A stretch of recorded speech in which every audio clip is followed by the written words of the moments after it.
దాత్రి టీవీలో మీ personal interview కోసం, వ్యాపార ప్రకటనల కోసం ఈ నెంబర్కి సంప్రదించండి. నమస్తే, వెల్కమ్ టు దాత్రి. నేను మీ యామ్ని. ప్రజెంట్ మనతో ఉన్నారు మోటివేషనల్ స్పీకర్ కేవీవి నరసింహారావు గారు. సో సార్తో మాట్లాడి మరిన్ని విషయాల గురించి అడిగి తెలుసుకుందాం. నమస్తే సార్. నమస్తే. వెల్కమ్ టు దాత్రి అండి. సో ఇప్పుడు ప్రజెంట్ సిచ్యువేషన్ చూసుకున్నట్లయితే ఈ సోషల్ మీడియా ప్రభావం అనుకోవచ్చు, ఏమైనా అనుకోవచ్చు.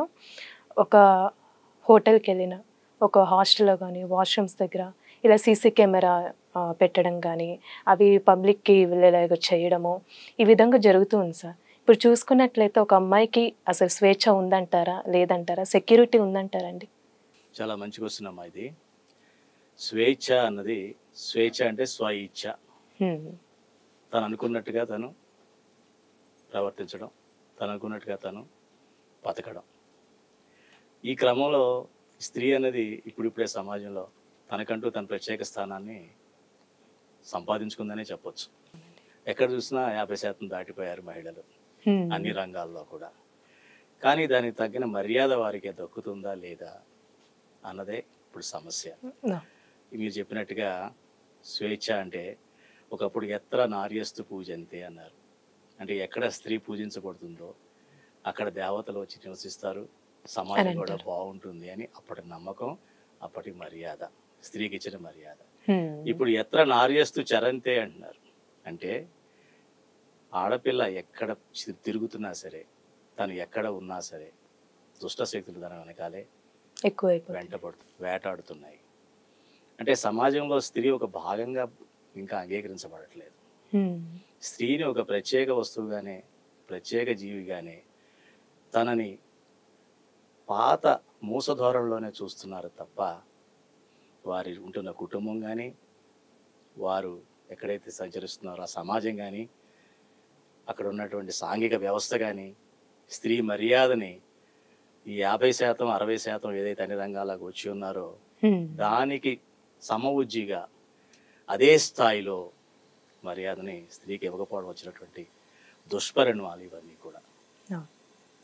దానికి స్త్రీకి కూడా కొంత కారణం అంటే స్త్రీ తనకు తానే శత్రువు అని కూడా మనకి పాతకాలంలో చెప్తూ ఉంటారు.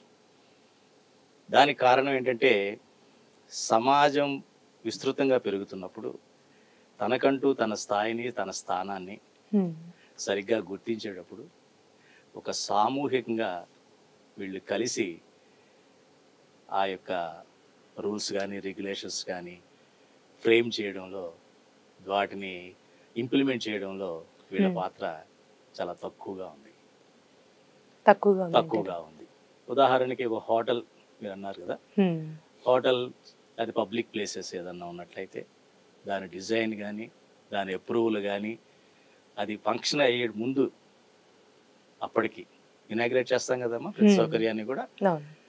అది సౌకర్యాన్ని ఇంప్లిమెంట్ చేసేటప్పుడు స్త్రీ 50% స్త్రీలు దాన్ని అప్రూవ్ చేయాలి.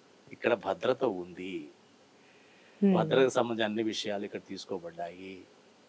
మరి ఎక్కడన్నా మొబైల్స్ పెట్టి గోడల్లో వాటిలో పెడితే దాన్ని సెన్స్ చేసేటువంటి ఒక సెన్సార్ ఆ బయట పెట్టుంచాలి. ఈ స్త్రీ ఎవరైతే ఆ యూటిలిటీ వాడుకుంటున్నారో వాళ్ళ ఆ సెన్సార్ తీసుకెళ్ళి they have to do it. ఎటువంటి ఏమైనా ఉన్నాయా అని సెన్స్ చేసేటువంటి పరికరం ఒకటి మనకి ఉండాలి, తప్పదు. ఒకప్పుడు వీరి మీద, స్త్రీ మీద భౌతికమైనటువంటి దాడి జరిగినప్పుడు కుంఫు అని, కరాటే అని ఇవన్నీ నేర్చుకోవాలి ఆడపిల్ల ట్రైన్ చేసేవాళ్ళు. అటు ఈ రోజులు కూడా టెక్నాలజీ వచ్చింది కాబట్టి వీళ్ళన్నీ కూడా అవి కూడా పెట్టుకుంటే తప్ప ఇలాంటి తగ్గవు. తగ్గాలంటే ఈ మర్యాద పెంచాలి.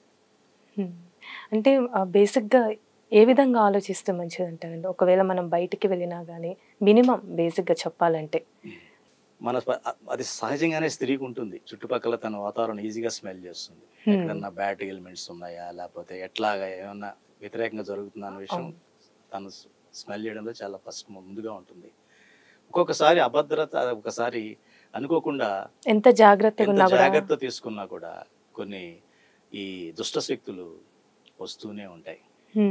సో ఆ దుష్ట శక్తులకి ఎక్కడైతే ఇలాంటి జరిగే అవకాశాలు ఉన్నాయో, పబ్లిక్ యూటిలిటీస్ ఉన్నాయో, అక్కడ ఆడ స్త్రీలని భద్రత పెట్టాలి. స్త్రీలను అక్కడ స్త్రీ పోలీసు ఎలా ఉంటారో మహిళా పోలీసు అలాగా. ఇప్పుడు పెద్ద పెద్ద మాల్స్ చూడండి, ఎక్కడో ఉంటుంది వాష్రూమ్, అది కూడా లోపలికి ఉంటుంది. ఒక 2 ఫర్లాంగ్ లోపలికి వెళ్తే కానీ అటు వెళ్ళడానికి ఉంటుంది. ఒకవేళ ఒక్క స్త్రీ అక్కడికి వెళ్ళింది అనుకో, అబ్జర్వ్ చేస్తారు జనాలు, కొంతమంది చేస్తూనే ఉంటారు. ఎట్లా వెళ్ళారు, ఎవరు వెళ్ళారు, ఎలా వెళ్ళారు, ఇక్కడ భద్రత ఎంతవరకు ఉంది ఏమిటి అని అక్కడ లూప్ హోల్ ఏంటి అని గమనించి దాడి చేసే అవకాశం ఉంది. నేను స్త్రీకి స్త్రీయే శత్రువు అని కూడా అన్నా కదమ్మా. మరి అక్కడ మహిళా సెక్యూరిటీని పెట్టినా కూడా ఒకవేళ వాళ్ళు కూడా చేయరని గ్యారెంటీ అయితే లేదు. నగల కోసం ఏదన్నా చేయొచ్చు, చెప్పలేని మధ్య అలా అయిపోతున్నారు కాబట్టి. మరి ఆ మధ్య కాలేజీలో ఎక్కడో ఆంధ్రాలో ఎక్కడో కాలేజీలో జరిగితే ఒక అమ్మాయి చేసింది ఆ వీడియోలు తీయడంలో, తను కూడా పార్ట్నరు అని చెప్పేసి విషయం కూడా మనం విన్నాం. అంటే ఇక్కడ ఓవరాల్గా చూసినట్టే సమాజంలో ఉన్న రుగ్మతలన్నీ కూడా స్త్రీ చాలా సెన్సిటివ్. ఎవరికి ఏం జరిగినా కూడా అంత సీరియస్గా తీసుకోరు. ఒక స్త్రీకి మహిళకి జరిగిందంటే అది చాలా తీవ్రమైనటువంటి ఇదిగా అనిపిస్తుంది. అండ్ కాబట్టి ఈ దుష్ట శక్తులు ఏవైతే ఉన్నాయో వాటన్నిటినీ కూడా, వాళ్ళందరినీ కూడా ఎలాగైతే రౌడీ షీటర్స్ మనం మెయింటైన్ చేస్తారో పోలీసులు, అలాగా వీళ్ళు ఎవరైతే రిక్రూట్ చేసుకునే మనుషుల్ని యాంటిసిడెంట్స్ అంటారు.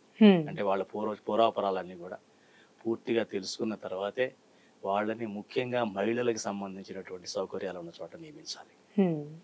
వాళ్ళకి సైకాలజీ టెస్ట్ కూడా పెట్టి అక్కడ నియమించాలి. వాళ్ళ చేత మాక్ డ్రిల్ అంటారు కదా, ఒకవేళ ఇటువంటి పరిస్థితులు నువ్వు ఎలా బిహేవ్ చేస్తావని వాళ్ళని ఇంటర్వ్యూ చేసి కౌన్సిలింగ్ చేయించి వాడు చెప్పిన సమాధానాన్ని బట్టి వాళ్ళని అక్కడ రిక్రూట్ చేయాలి. కొంతమంది అమ్మాయిలు చెప్పాలని చాలా సెన్సిటివ్గా ఉంటారు సార్. ఏదైనా విషయం జరిగినా పక్కన వాళ్ళు చెప్పుకోలేరు, చేయలేరు. ఏదో చెప్తే భయం వాళ్ళంతా వాళ్ళకి ఉంటుంది. అలా ఆలోచించే వాళ్ళకి మీరు ఏదైనా ఒక చిన్న మెసేజ్ చేస్తారు, ఎట్లా స్ట్రాంగ్గా ఉండాలి అని? స్త్రీ ఎప్పుడు స్ట్రాంగ్గా ఉండాలమ్మా. నేను చెప్పాను కదా, స్త్రీ స్మెల్ చేయడంలో చాలా ఫాస్ట్ ఉంటుంది. తనకు తెలియకుండా ఏది జరగదు. ఆ క్షణంలోనే ఆ సిచ్యువేషన్ తను అవాయిడ్ చేయగలగాలి. అందులో తను బయటికి రావడం కానీ, లేదు అంటే ఆ సిచ్యువేషన్ ఎవరికి చెప్పాలో వాళ్ళకి చెప్పి ఇమ్మీడియట్గా అక్కడ యాక్షన్ వచ్చేలా చేయగలగాలి. కానీ ఇక్కడ ఏం జరుగుతుందంటే స్త్రీ కొన్ని అనివార్య పరిస్థితుల్లో పెట్టేస్తారు. ఈ క్రైమ్ చేసేవాళ్ళంతా ఎట్లా ఉంటారంటే ఆ స్త్రీని అటు ఇటు చెప్పితే నష్టం జరిగేలాగా, చెప్పకపోతే తనకు ఎలాగ పర్సనల్గా వ్యక్తిగతంగా నష్టం జరుగుతుంది. చెప్తే ఆదరణ ఉండదేమో, నీదే తప్పు అంటారేమో, నువ్వే నీ వల్ల జరిగింది అనొచ్చు. అటువంటి సిచ్యువేషన్ క్రియేట్ చేస్తారు. 4-5 సార్లు ఫోన్ చేసింది మీ అమ్మాయి అని, హాయ్ చెప్పిందని, రకరకాలుగా వాళ్ళు ఎలిబి క్రియేట్ చేస్తారు. అర్థం చేసుకునే వాళ్ళు ఉండరు. అందుకని ప్రతి చోట, ప్రతి కమ్యూనికేషన్ లో, ప్రతి దాంట్లో కూడా తను ఆచి తూచి చాలా జాగ్రత్తగా, తనకంటూ కొంత ఆంతరంగిక స్నేహితులు ఉండాలి.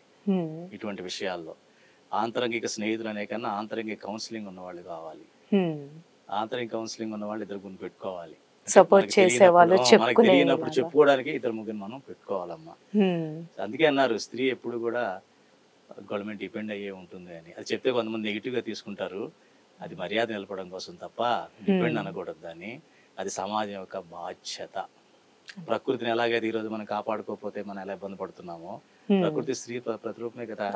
మరి ప్రకృతిని అందరూ కాపాడుకోవాలి, అది మన బాధ్యత అంటున్నారు కదా. మరి ప్రకృతి స్వరూపమైనటువంటి స్త్రీని మనం ఎంతవరకు గౌరవిస్తున్నాం, అది మనం గమనించి సమాజం కొంచెం సున్నితత్వం నేర్చుకోవాలి. సమాజం కూడా స్త్రీకి మర్యాద ఇవ్వడం, స్త్రీతో మాట్లాడేటప్పుడు ఆలోచించి మాట్లాడడం, దుష్ట శక్తుల్ని ఇమ్మీడియట్గా శిక్షించడం.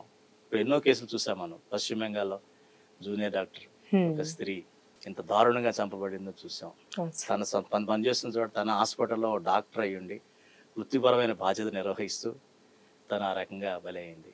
కానీ అదేదో ఆ హాస్పిటల్కి సంబంధించిన విషయంలాగా, అదేదో జూనియర్ డాక్టర్లకే సంబంధించిన విషయంలాగా, అదేదో ఆ రాష్ట్రానికే సంబంధించిన విషయంలాగా అలా క్రియేట్ చేసి పెట్టేశారు. దేశమంతా ఉన్న స్త్రీలలో కానీ సమాజంలో కానీ ఎటువంటి స్పందన లేదు. అంటే దీని అర్థం ఏమిటి? ఎవరికి వారు నా దాకా రాస్తే కదా అప్పుడు చూద్దాంలే అన్నటువంటి స్వార్థపూరితమైనటువంటి ఆలోచన కూడా ప్రెజెంట్ ఉండొచ్చు. Thank you so much sir, మంచి మెసేజ్ ఇచ్చారు. Thank you.